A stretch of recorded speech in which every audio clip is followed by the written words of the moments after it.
Hello, Wang Automotive here, and today we're going to be talking about some more General Motors vehicles, and today, well, it'll be 10 General Motors vehicles you've probably forgot about. And I know there's probably a lot more out there, but I will do a video on that probably never. Let's get right into it. Number 10.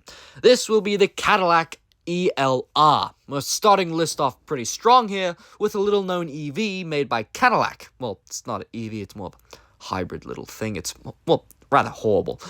Produced from 2013 to 2016 for the 2014 and 2016 model years. Yes, there was no 2015 ELR. I don't know why. But these are a pretty rare find, with just less than 3,000 of them being produced. The underpinnings of the ELR are all completely Chevrolet Volt, meaning you get a hybrid with a front-wheel drive transverse mounted 1.4-litre EcoFlex inline 4, coupled to a CVT and a battery. It's got a range of about 39 miles on the battery alone, and a total range of 340 miles. It's a funky two-door compact coupe that not many know about, and it's not that fast either. Coming with 217 horsepower, but that was changed to 230 in the 2016 model. It clocked a 0 to 60 in 7.8 seconds, and it's, well, not very quick, and it doesn't really handle that well. These retailed for $65,000. However, today you can find a good running model for about as low as $15,000. Number 9. The Pontiac 6000. From 1982 to 1991, you can pick up the last Pontiac to have a number as the model designation. Offered in coupe, sedan, and wagon body styles, the decade-long run totaled just over 100,000 Pontiac 6000s made and sold. These had a variety of engines to choose from the dinky 2.5-litre Iron Duke inline 4 to suspiciously weird and horrible diesel V6.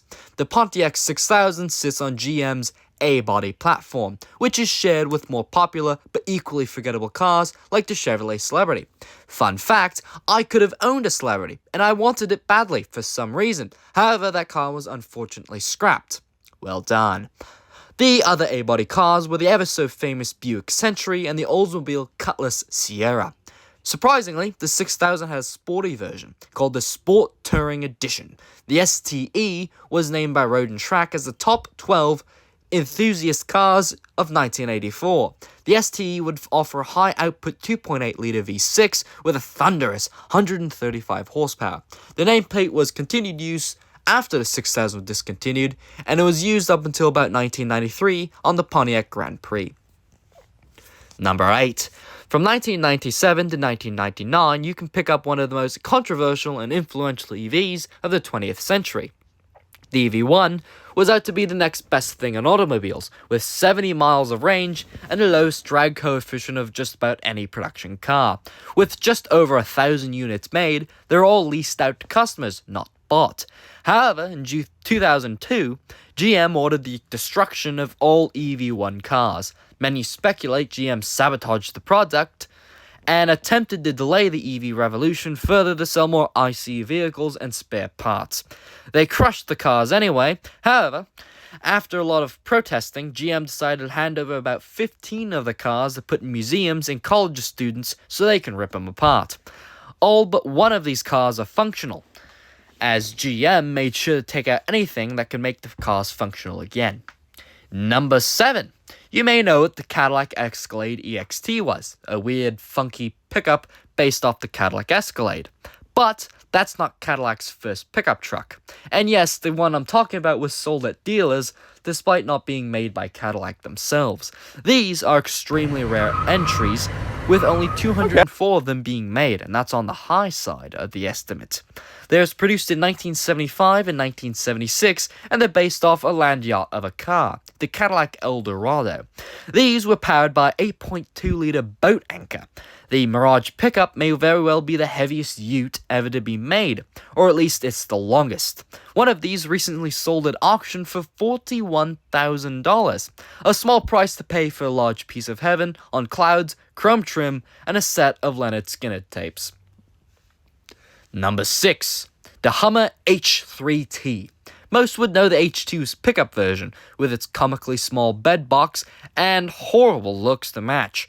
However, for 2 years you can get an actually functional crew cab pickup with an actual 5-foot bed and a Hummer badge. The H3 was based off the Chevrolet Colorado, which meant it had options like an inline 5 or the 5.3-liter LH8 V8.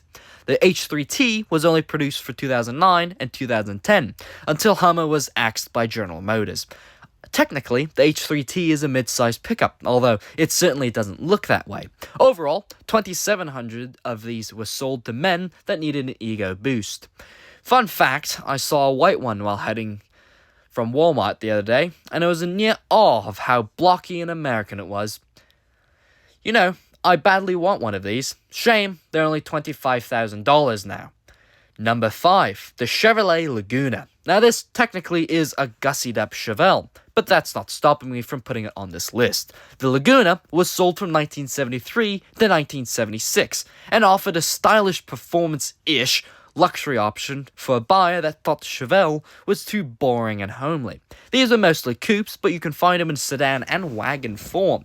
Nearly 100,000 of these Lagunas were sold, making them somewhat rare. But to put rare in quotation marks, simply because 100,000 isn't a small number. Although compared to total Chevelle sales of the same years being 1.7 million cars, 100,000 seems like a lot smaller margin. The Laguna also was raced at NASCAR quite a bit, being Cale Yarborough's vehicle of choice for the 1977 season. With it, the number 11 Laguna gained 34 total wins. The Laguna itself was a common body style seen during the 73 to 76 NASCAR races, and if you wanted some power, you were offered the Laguna Type S3 after 1974. This model replaces the SS in the Chevelle lineup, and it featured only as a coupe. If you find yourself behind the wheel of one of these, you'll be greeted with 235 horsepower from a 454 cubic inch V8. Sadly, only 15,000 of these Type S3 cars were made. Number 4, the Saturn Sky. This is a car I'd love to own, and I'm not afraid to admit it. Offered to buyers from 2007 to 2010, the Saturn Sky is a close relative of the Pontiac Solstice, as well as being rebadged as the Opel GT and Daewoo G2X overseas. There were 2 engine options, both of them being inline 4s. The 2.8-litre naturally aspirated inline 4 was a base model engine and could produce 177 horsepower. The turbocharged 2-litre Ecotec, available on the sporty Redline edition, was capable of making 260 horsepower. The Sky was available as a manual and had an optional automatic transmission, and it was capable of going 60 miles an hour in as little as 6.2 seconds. If you opted for the Redline version, which had the turbocharged engine, had enough power to make the same City 60 dash in as little as 5.3 seconds. A total of 34,000 Saturn Skies were produced, with even fewer Redlines being made. Finding one isn't hard, but they come at a price of about $15,000. Number 3, the Geo Storm hatchback. It's a weird little car, and this is a personal favorite of mine. A grand garbage heap, if you will. Made from 1991 to 1993, these rebadged Isuzus hit US shores and quickly became forgotten, simply because they were terrible and most of them rusted away. Under the hood was your choice of an underpowered inline 4, ranging from a 1.6-litre 96 horsepower engine, or you could opt for the GSI, which gave you a larger 1.8-litre with 140 horsepower. Base model cars could get you to 60 in a mind-numbing 10 seconds, while the extra power from the GSI cars cut the time down to 7.7 seconds.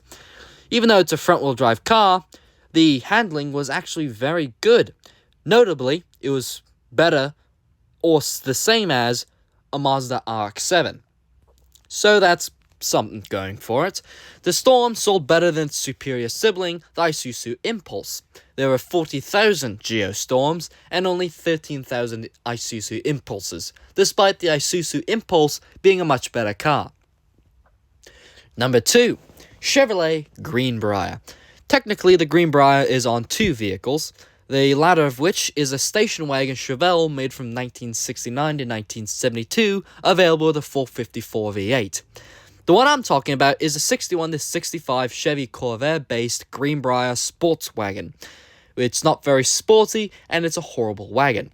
These came in either vans or the elusive ramp-side pickup truck, offered with an air-cooled rear-mounted flat 6, producing a whopping 80 horsepower.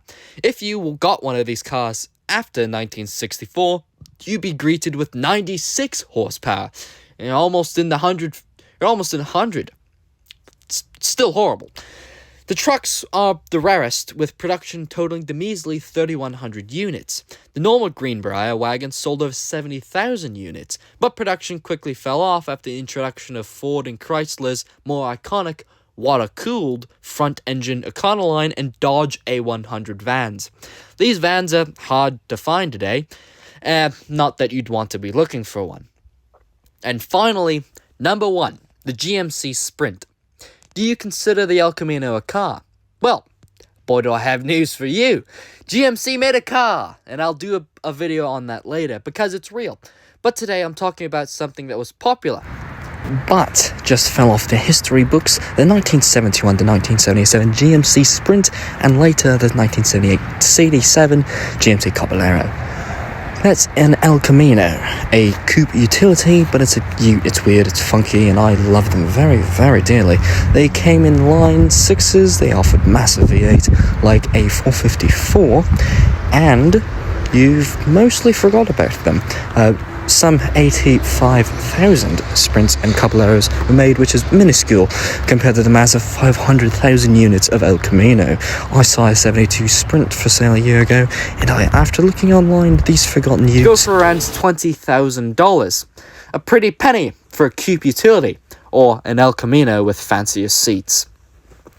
So that concludes the video, and hopefully if you'd like to watch more videos like this, or other BeamNG and automation content that I make, please remember to subscribe, and it'd be very nice if you did.